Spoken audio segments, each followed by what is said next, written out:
The wind didn't carry welcome in Hollow Ridge. It came sharp, biting through threadbare gloves as Claire Hastings stepped down from the stagecoach with nothing but a scuffed trunk and a letter she had folded and unfolded so many times it read like scripture. Her boots met frozen mud, not cobblestone. The driver didn't offer a hand. No one did. Harold Vance was waiting. Clean coat, crooked smile. His eyes scanned her up and down like a butcher pricing bad meat. "You're smaller than I expected," he said. "Older, too." Claire didn't flinch. She was used to men who measured women by what they could produce or endure. She had endured more than he'd ever know. "I came like your letter asked," she said. "I don't expect more than a roof, work, and decency." "You want honesty?" he said, too loud, too smug. "Let's be honest now." The townsfolk slowed. One woman stopped sweeping. A ranch hand leaned against a post to hear better. "You should have said you can't give children," Harold barked. "What man sends for a wife who can't bear sons?" Her stomach didn't drop. That already happened years ago, in a different town, on a different table, under a different name. "I told you what mattered," Claire said, voice steady. "You wanted a woman of faith, of strength and grit." He snorted. "That's fine for a mule, not a wife." When he turned his back, it was done. The onlookers broke into whispers. The stable boy avoided her eyes. The old widow across the street narrowed hers in judgment. Claire picked up her trunk alone and walked. The boarding house wasn't far, but it felt like crossing desert. That night, she didn't cry. She didn't drink. She sat at the edge of a straw mattress with the letter crumpled in her lap and stared at the wall until her vision blurred. The moon crawled slow over the window pane. She listened to mice scratch behind the walls, more honest than anything she'd heard since arriving. Morning would mean another stage, another ride east. Maybe Denver, maybe Cheyenne. Didn't matter. She tied her boots before dawn, laced them, tight like armor. When she stepped outside with her trunk, there was a man standing next to a bay mare. He didn't speak right away, just gave a nod. Wyatt Cole didn't carry himself like other men. No twitchy hands, no fast words. His eyes were steady, like a river that never dried up, no matter how many cattle drowned in it. His shirt was plain but patched with care.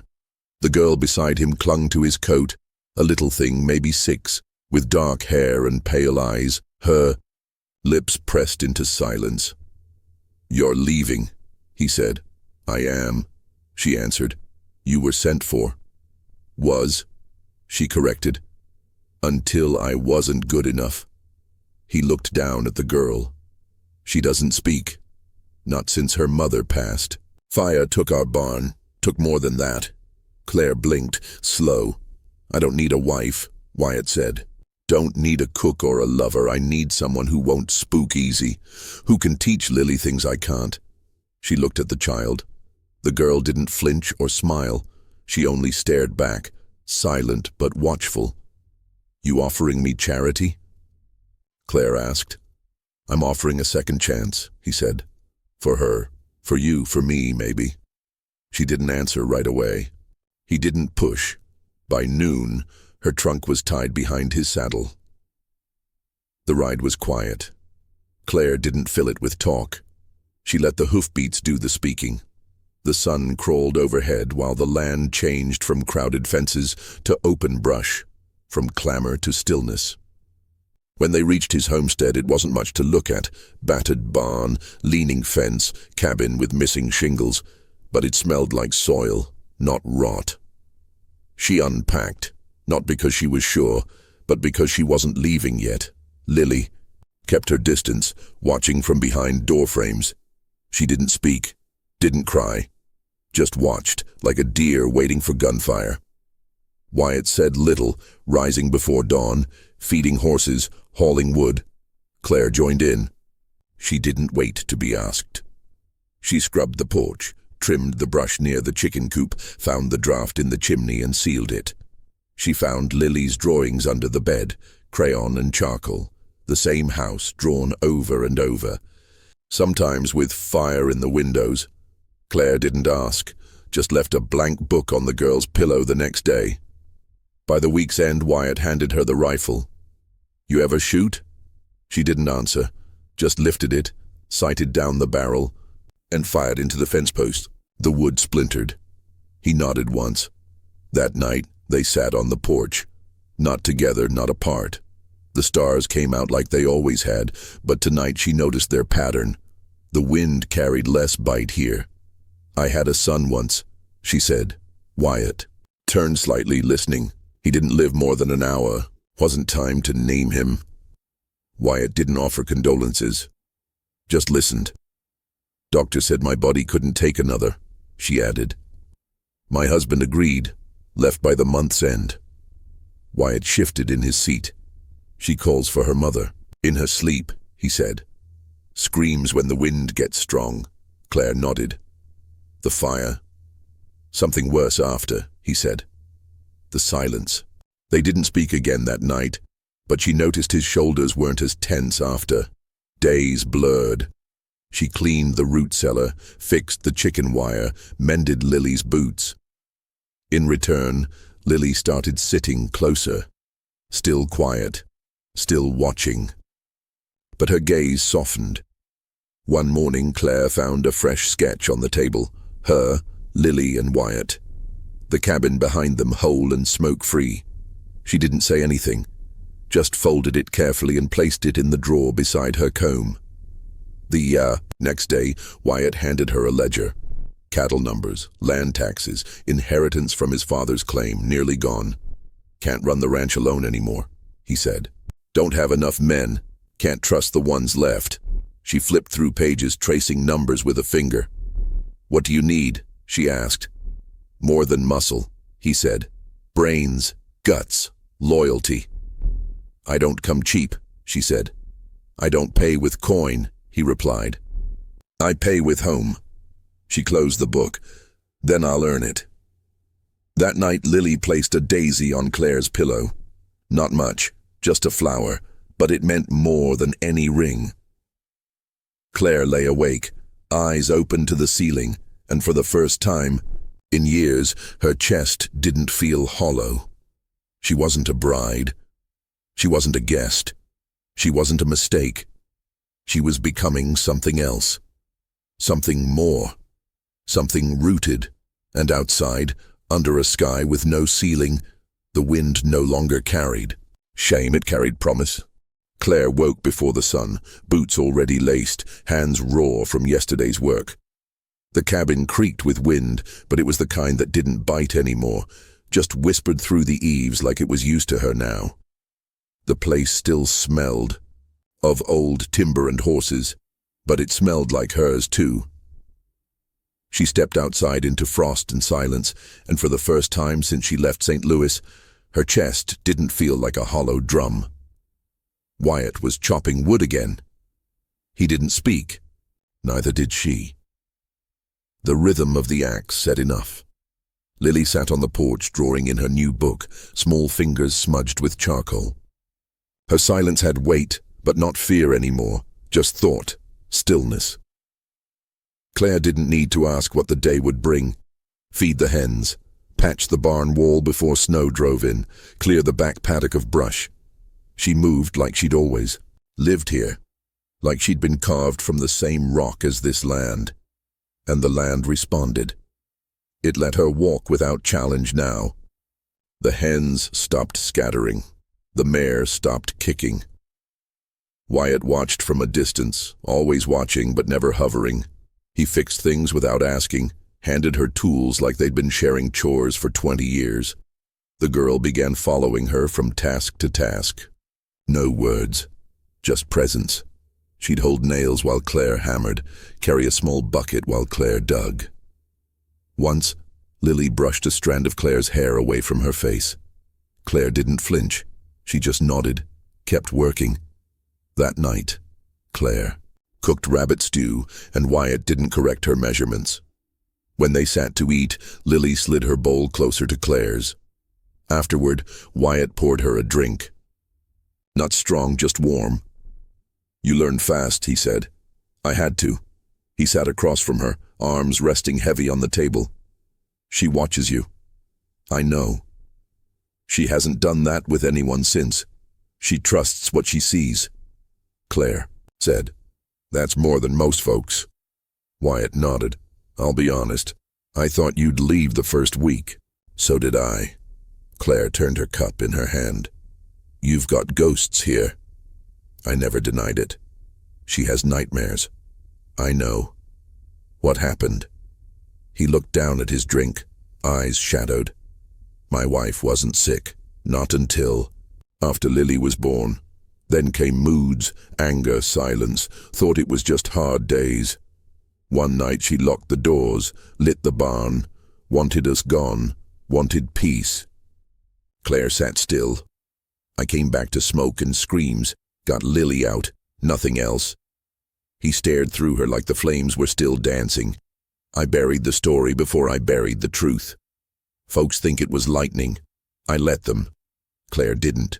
Ask why. She already knew. A man in a town like this, his word only stretched so far. A story like that would spread like fire again. And some men burn slower than buildings. She ever tried to speak again? Claire asked. Just once, he said. Asked if her mother meant to hurt her. I didn't answer. She stopped trying. Claire didn't speak, just placed her hand beside his on the table. Not touching, just near enough. You ever get your answer? He asked. She looked him in the eye. Sometimes there's no answer. Just the living that comes after. The silence that followed wasn't heavy. It was understood. The next morning, Lily took Claire's hand as they walked to the barn. Just once. Just a moment. But Claire felt it in her bones like thunder. 2 days later, they rode out together to check the fences. Snow had melted in patches, revealing tracks, some deep, wide-hooved. Not theirs. Baxter's, Wyatt muttered. Damn fools looking to find weakness. Claire scanned the horizon. You think they'd try? I think they always try. Just need reason. They kept riding. At the far edge of the property, Claire dismounted and walked the ridge. She found broken wire, horse dung, a torn strip of cloth snagged on barbed wire. She held it up. How many? At least 4. You tell the sheriff? He's half blind and owes half the town. Then, we don't wait, she said. Wyatt raised a brow. You think you can stop them? I think I can make them bleed if they try. That night she took inventory of the cabin, counted bullets, sharpened a small knife she kept hidden. Wyatt watched, but didn't stop her. You expecting trouble? No, I'm preparing for it. He nodded, slow. I underestimated you. Most folks do. In the early morning, the preacher came riding. Reverend Miles, small man, hard eyes. He brought with him cold news wrapped in warm words. Thought you should know, he told Claire. Some say Wyatt's wife never died right. That there was more to it than fire. Maybe madness. Maybe worse. Claire stood still, the axe in her hand resting against her boot. I don't trade in whispers, she said. Sometimes whispers protect children, he replied. Sometimes they cover sin. She said nothing, just walked past him and went back to splitting wood. That night, Wyatt met her on the porch. Preacher talk to you? He did. You believe him? Claire looked at him long. You already told me your truth, that's enough. He didn't answer, just sat beside her and watched the horizon turn orange with dying light. Lily brought out 2 blankets, draped one on Claire's shoulders before crawling into Wyatt's lap. They sat that way until the stars came out. The next morning, Claire woke to blood, a steer gutted, entrails spread across the snow, tongue nailed to the fence post. The mark carved into the hide, a jagged B. Wyatt stood over it, jaw clenched. This ain't warning. It's invitation. Claire stared at the mess. Then we write back. They buried the carcass, cleaned the post, secured the perimeter. Claire set snares in the tall grass. Wyatt dug the old rifles out from under the floorboards. That evening, Claire found Lily's drawing on the table. A fire again. But this time, she'd drawn someone holding back the flames. A figure in a dress. Rifle in hand, Claire folded it, placed it in her coat. That night, as she lit the lantern by the window, Wyatt handed her a small box. Wood carved by hand. She opened it. Inside, a thin chain with a small metal charm, an old coin drilled through the center, worn, smooth. "Was my mother's," he said. "She wore it when she fought beside my father in Kansas." Claire didn't ask why he gave it, just closed the box and nodded. "I never needed a wife," he said. "I never wanted to be one," she replied. He looked at her hard. "But I need you now." Her voice didn't crack. "Then stand beside me." He nodded once. The storm wasn't here yet, but it was coming. Claire could feel it in her teeth, in her blood, in the silence of the trees. She didn't run. She tightened the straps on her boots, loaded her rifle, and lit the fires around the barn. She'd already buried her past once. She wasn't doing it again. And this time, if something came to burn her home down, she'd be standing in the doorway, barrel raised, waiting. The cold crept into Wyatt's shoulder before dawn, stiff like regret. The fire had gone low in the stove, but he didn't move to stoke it. Claire was already up, standing at the window, rifle by her side. Her nightdress was tucked under her. Coat, boots, laced tight. She hadn't slept. Neither had he. She didn't turn when he stood. "They'll come today," she said. "They've waited long enough." He didn't argue, just nodded. Lily was still asleep on the cot near the fire, clutching her drawing pad like it could shield her from bullets. Claire stepped closer, tucking the blanket tighter around the girl's small frame. She paused just long enough to place the coin necklace Wyatt had given her under Lily's hand. No goodbye. Just that. Outside, the wind was quiet. No birds, no snow yet, but the sky warned of it. Wyatt walked the perimeter while Claire checked the ammunition. The traps she'd set days ago were untouched. That meant they weren't sneaking in. They were riding in bold. Wyatt knew that kind of man. He'd been that kind of man once. Inside, Claire boiled coffee with shaking hands. Not fear. Tension. Her body knew what was coming, even if she didn't say it. Wyatt sat across from her at the table, their eyes locked. The silence between them was war-born. Respect, forged in stillness. "There's things I didn't tell you," he said. "I know," she replied. He swallowed hard. "After the fire, after my wife, I left Lily alone for 2 days. I didn't know what to do with her. Didn't know if I even wanted to try." Claire didn't blink. "But you came back. I was a coward." "No," she said flat. "You were human." He reached across the table, hand trembling slightly as it found hers. "You stayed," he said. "I don't run anymore," she replied. The sound came before the dust. Hooves. 5, maybe 6. They weren't galloping, just approaching with that slow, deliberate rhythm only men with power or guns used. Claire rose first. Wyatt loaded the rifle and followed. Lily stirred but didn't cry out. Claire placed a hand on her cheek. "Stay here, no matter what you hear." The girl nodded once. Claire and Wyatt stepped outside. The Baxters came over the ridge like buzzards. Jeb Baxter led, his coat open despite the wind, a pistol hanging from his hip like an extra limb. His face was scarred, not from war, but from years of picking fights and winning enough to get cocky. The others followed, young and dumb, rifles in plain sight. Claire stood in the yard, hands steady, eyes unblinking. Wyatt beside her. Jeb stopped just short of the gate. "Look at that," he grinned. Ranches found himself a new dog to bark. Claire didn't move.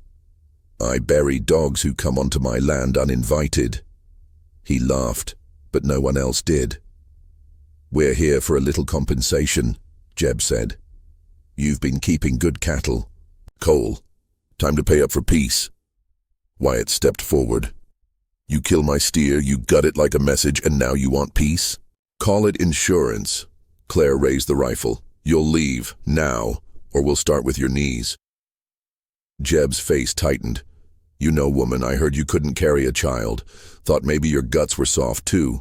She fired. The bullet tore through Jeb's thigh before he could blink. He dropped to one knee with a scream, the others too slow to react before Wyatt put a second bullet into the ground by their boots. The younger Baxters backed up, spooked. Claire didn't lower her rifle. That was your last insult. Jeb bled into the snow, his breath fogged in ragged bursts. One of the others dismounted, hands raised. We didn't come for a fight, he stammered. Then ride back and don't return, Wyatt said. They lifted Jeb, cursing and screaming, onto a horse and retreated the way they came. Claire didn't lower her weapon until the dust settled again. Wyatt turned to her. You could have killed him. I still can. They both knew it wasn't over. That night, Wyatt leaned on her shoulder while she cleaned the wound on his arm, a scrape from the gate's hinge when he dove aside. Claire's hands were sure, gentle. You ever miss it? He asked. What? Peace. She smiled, faint. I don't think I ever had it. He studied her face in the lamplight. What happened back then, before you came here? The part you haven't told. Claire's hand paused. I was 16 when I married. Thought love was something you earned by obedience. I was wrong. She wiped her hands clean. First baby was a girl, came early, died in a day. My husband blamed me, said I wasn't woman enough. Next one didn't even last the month. Doctor said my insides were torn bad. No children, no future, no worth.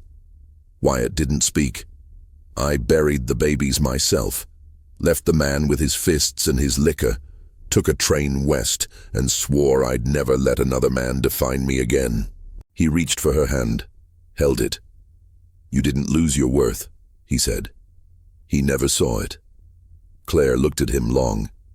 He wasn't wrong about my womb, she said. But he was blind to your heart, Wyatt replied. She stood and walked to the window. Snow had started falling. Slow but sure. He won't stay down, she said. No, Wyatt agreed. He'll come back with more. Then we end it. The next 2 days passed like one long breath held tight. They fortified the house, reinforced windows, loaded weapons, taught Lily how to hide. Claire kept her close, telling her stories at night about brave girls and storms that passed. On the 3rd day, the town's sheriff came up the hill. Thin man, eyes tired. Heard about the shooting, he said. Then you know they started it, Claire replied. I also know you're not from here, he said. Folks talk. Claire didn't flinch. They always do. Just keep it clean, the sheriff muttered. I can't stop what's coming, but I can write down who's left. After that night, Lily sat beside Claire by the fire, drawing again. She'd drawn the house, but this time there were no flames. Just 3 figures in the doorway, standing tall. Claire tucked the girl into bed. Lily grabbed her sleeve. Will they come again? The girl whispered. Claire's breath caught. It was the first time she'd heard Lily speak. She sat beside her. They might, Claire said, but I'll be here. Always.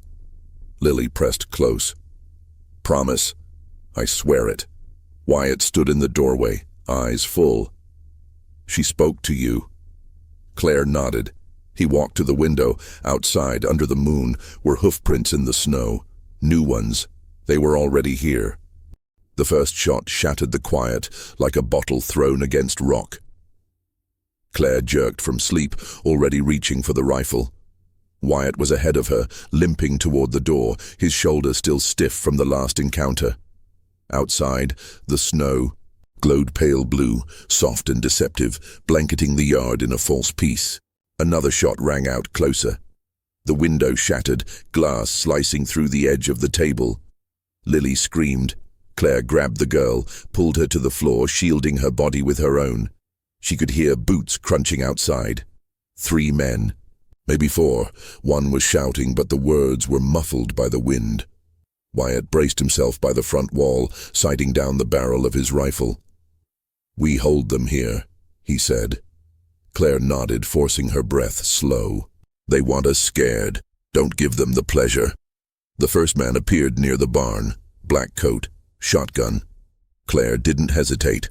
1 clean shot. He dropped into the snow like a sack of feed.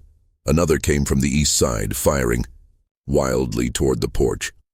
Wyatt ducked behind the beam, returned fire, and the man screamed before vanishing behind the woodpile. Then silence. Claire rose enough to see Lily's eyes, wide but focused. The girl wasn't crying now. She was watching Claire's hands, steady and sure. The front door cracked under a boot. Claire handed Lily a small pistol, the one she kept hidden behind the stove. The child's hands trembled as she took it, but she didn't drop it. "If they get through," Claire said low, "you run out the back and don't stop. You find Sheriff Reeves. You find anyone with a badge." Lily nodded. Another boot slammed into the door. Claire and Wyatt backed up, rifles raised. It burst open. Jeb Baxter stepped through, wrapped in blood-soaked bandages and hate. One eye swollen, shut, the other burning like a fever. He held a revolver in one hand, a torch in the other. "I told you this wasn't finished," he spat. Claire didn't answer. She fired. The bullet tore through his coat, but he kept coming. Wyatt shot next, grazing his arm. The torch dropped, fire licking across the floorboards.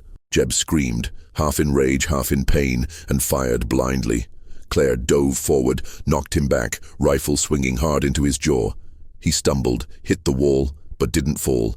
She raised the gun again. He caught it with his forearm, punched, her hard in the ribs. She fell back, gasping, vision flickering. He stepped forward, and Lily stepped out from the corner. The pistol in her hand shook, but her eyes didn't. "Stop," she said. Jeb froze. "Put it down," she said again, voice quiet but clear. Claire's heart slammed in her chest. Not from fear, from awe. Jeb laughed, cruel and sharp. "What are you gonna do, little mute girl? Cry me to death?" He took one step. Lily fired. The shot wasn't clean, but it was close. His leg gave out under him, and he dropped like dead weight. Yelling curses no one cared to remember, Claire pulled herself up, hand on her ribs, breathing ragged. Wyatt kicked Jeb's pistol away, then knelt beside Claire. "You all right?" She nodded, then turned to Lily. The girl was crying now, silent tears running down her cheeks. Claire opened her arms. Lily ran into them. The fire spread across the wall, slow but steady. Wyatt grabbed the bucket. Claire kicked snow through the door. Together they fought it back with hands, boots, anything they had. The last flames died with the sun rising behind them. By the time the sheriff rode in, drawn by smoke and the echo of gunfire, the bodies were cooling and the house was soaked. "Sheriff." Reeves stood over Jeb's broken form. "You'd think a man'd know better than to come back where he already bled." Claire said nothing. Reeves looked at Wyatt. "This you're doing?" "She shot first," Wyatt said, nodding toward Claire. The sheriff turned, studied her long. "You're the mail order girl, ain't you?" "I was." He tipped his hat. "Not anymore, I'd guess." He left after taking the names, the story, and the silence between them all. Said he'd file it under self-defense, and that if any other Baxter came sniffing, they'd be riding into a graveyard. 3 days later, Claire stood in the yard, boots sunk in half-thawed mud. The barn still smelled of smoke. The house needed patching, but the wind was calm. No storm behind it now. Lily was laughing, a small sound but real. She ran through the field, chasing the dog Wyatt had picked up from the rail station weeks ago, now finally trained enough to stay. Wyatt joined Claire at the fence. He didn't touch her, just stood close enough she could feel the heat off his shoulder. "You never said what you wanted," he said. "I didn't come west to want anything," she said. "I came to survive. You think maybe now you could want something again?" She watched Lily fall into the grass, smiling wide. Watched the girl pick a wildflower and hold it to the sun. "I already have it," Claire said. Wyatt turned to her. "Name it." Claire met his eyes. "Family." He nodded, slow, then looked away like he was hiding something soft. Winter turned to thaw. Neighbors came by more often now, not to whisper, just to offer hands, tools, warm bread. Claire never asked why, but she saw it in their faces, the way they looked at her different. Not like an outsider, not like a bride who failed, but like someone who'd proven herself the hard way. She taught Lily how to read again, not just letters but stories. The girl spoke more now, mostly in whispers, but with certainty. Claire never asked her to talk about the fire. Lily would, when she was ready. One evening, Claire sat alone, flipping through Lily's drawings. On the last page, a new sketch had appeared. It showed the house, not burning, whole. With Claire in the center, Wyatt on one side, and Lily on the other.